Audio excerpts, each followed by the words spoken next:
Welcome back to Console Crapshoot, where we spin a wheel to play a random video game on original hardware. Carl and his wheel have beat me in a submission at this point. As long as we don't get the Atari Jaguar or the Jaguar CD, I'm happy. I won't complain. Alright, N64, I'll take it. I feel like the worst N64 games are going to be more interesting to play than the average Jaguar game. 295 games left on this wheel. Pokémon Snap. That is certainly a unique game. It's an interesting one to look at. I cannot complain. I barely played this game. Like, I kind of did. I remember it actually came out on my 19th birthday. It's just one of those weird memories. My friend, we were at the mall that day and he got it and we went back and I watched him play it a little bit. Didn't really interest me. He was into it. I didn't really give it a chance. I felt like this was kind of rushed out just to have like a 3D Pokemon game out there. When I pictured what that might have been, I pictured like a big RPG like the Game Boy games, or at least what we eventually got with Pokemon Stadium, which were like battle games. The premise of this is just, taking pictures of Pokemon. That doesn't sound interesting. And on top of that, I was past the age a little bit for when Pokemon got popular. I mean, like, I was aware of it. I'm into games. I'm not going to act like I was too cool for it, but I was just a little past the age to where it caught my excitement. I had other things on my mind when it hit the scene. However, my friend Morgan was just the right age and she loved this game. So when I told her that this was coming up on the wheel, she wanted to come over and play it immediately. So yeah, I sat back and watched for the start of this one. And this first level is exactly what I remember of Pokemon Snap. So basically, here's the premise. You're kind of like on rails. You're on a track, literally.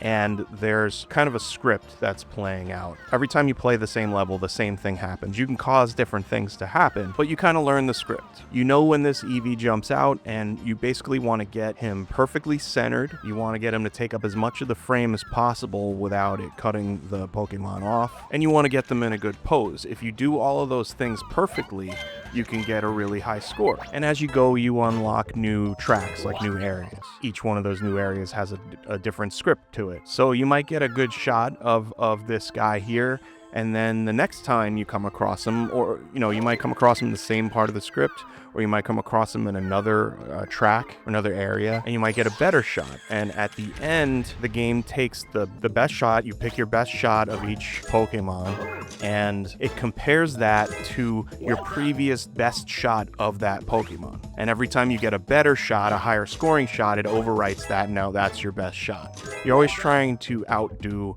your previous shot.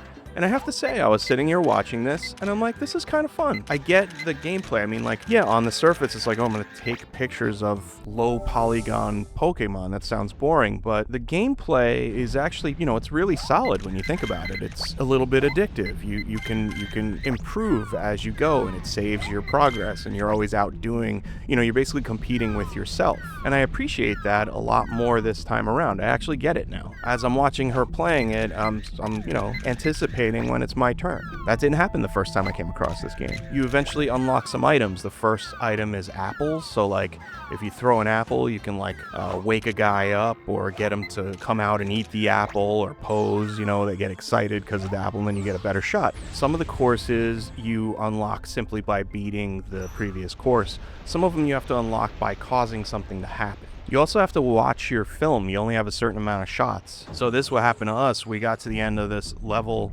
pushed this dude into the fire. Something huge was about to happen. We were going to get a great picture. And right before it happened, we ran out of film. Had to start the whole thing over again just to get that shot. And yeah, there's enough secret stuff. There's enough interesting stuff happening in each one of these courses to keep you kind of busy and engaged. It's not like you have to run a perfect run every time. It's not that kind of game. You can just sit there and wait for the one shot that you were trying to get, and that's the one that'll count towards your overall score. So it's not stressful at all in that way. You're just chill, calmly competing with yourself. Maybe because I'm older now, maybe that's why I can appreciate that more. Not stressful at all in that way. That's good gameplay. That's pretty cool. And I didn't think this was going to happen. Like I said, I was younger. This did not appeal to me at all. But now I find myself looking, hey, why didn't they make another Pokemon Snap? And they did. There was a Switch Pokemon Snap. I'm getting a Switch 2 this week. I'm considering actually just, downloading the new Pokemon Snap just to mess with it. I kind of dig it. I was excited about this Bulbasaur shot I got, but then look at this Bulbasaur shot I got. That's like a perfect score for that guy. There's little hidden guys. There's little spots you wouldn't know unless you threw an apple or one of the other items at that spot to wake up, make something happen that wouldn't have happened before. I have to say, I really am pleasantly surprised. I would never have picked this game up again,